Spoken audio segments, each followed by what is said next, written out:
Good morning, comic book fans. Welcome back to Comics in 5 Minutes. Remember, no shorting. I'm going to review TexArcanum today, which might be the only new comic book release I've got this week. Hopefully tomorrow's delivery will turn up with a bunch of other stuff which is supposed to be in this week and last week.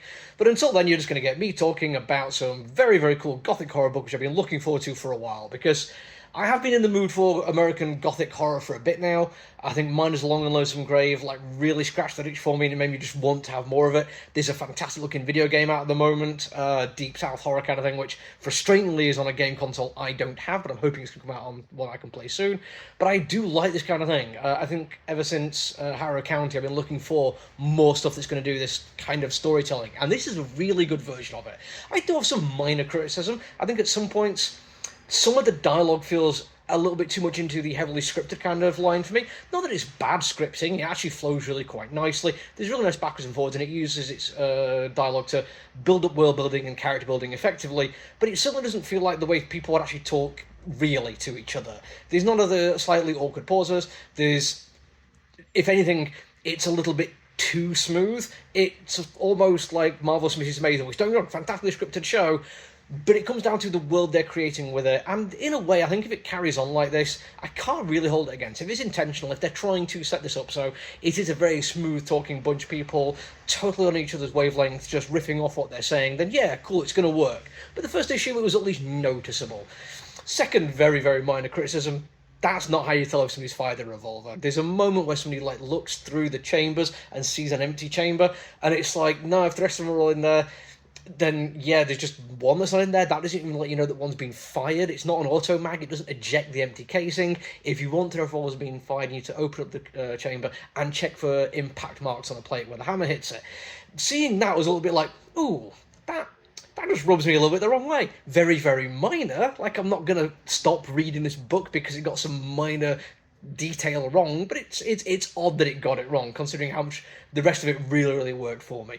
And what it does as a story is tell the story of America through the point of view of somebody who's living a very odd life in it. He is some kind of exorcist, somebody who fights against evil supernatural things. One of the very first things you see him doing is a trailer park exorcism, which is brilliant, and it uses even that just to add some little details about not only who he is and what he does, but the world he lives in, both physically in the contemporary universe and the side stories that lead to the kind of magic that he's dealing with. And it is a nice thing that throughout all of this we get him being the narrator to it. It's very noir in its way, and Deep South noir 100% is what I want out of life. I know we're going to get a Red Hood New Orleans story before too long, and I really can't wait to see how that's going to play out with the noir elements that the creator's putting into those. In this particular case, though, it works quite nicely, because even over just the one issue we get to start off with, we get a nice little self-contained story, a little bit of back and forth between some of the characters, introducing some concepts to it, but we also get the main character changing his mind a little bit, which is very nice to see. He starts talking about America as a story, and what makes up the characters and the worlds and the arcs. And by the end of it, he changes his mind a little bit to look at more along the lines of every story is its own book. And I kind of like that it gives the different people within this world room to breathe on their own. It means he's not just going into it with this idea of they're already part of a story he's written in his head. Instead, they're writing their own story, and it's up to him to go and find them. I know that's probably not a major thing for most people. You're more likely to be engaged just because of how good the horror is and how good it looks. But though, for me, somebody who likes stories about stories, that's why I read a lot of Kieran Gillen, I'm like, yeah, this is actually really quite cool. I also like the setting, Texarkana, Texas, Arkansas, Louisiana, I think. But in case you haven't guessed, I'm not American. So if you want to correct me on that one, absolutely go for it. But that kind of Deep South setting is really cool for comic books, especially when you've got an artist who understands all the important things about this kind of story. Anything where the place, the setting is important to the story, you need to really give a sense of place. And he does that fantastically. It's really nice use of colours for the different landscapes we're going to get, including some really nice small town America. But more than that, it's just the really nice line work that I'm absolutely digging in this one. It's a lot bolder than I would have expected, but not quite into the really heavy line work that some people do. It's got some very nice inking, but it's more using colours and shading to get that kind of stuff across.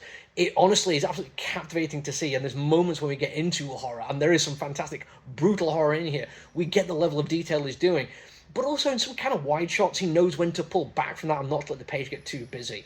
all in all, thoroughly enjoyable book. Very much one that I had on my pull list since I saw the base concept for it and some of the early artwork, and I really can't wait to see what happens to the rest of it.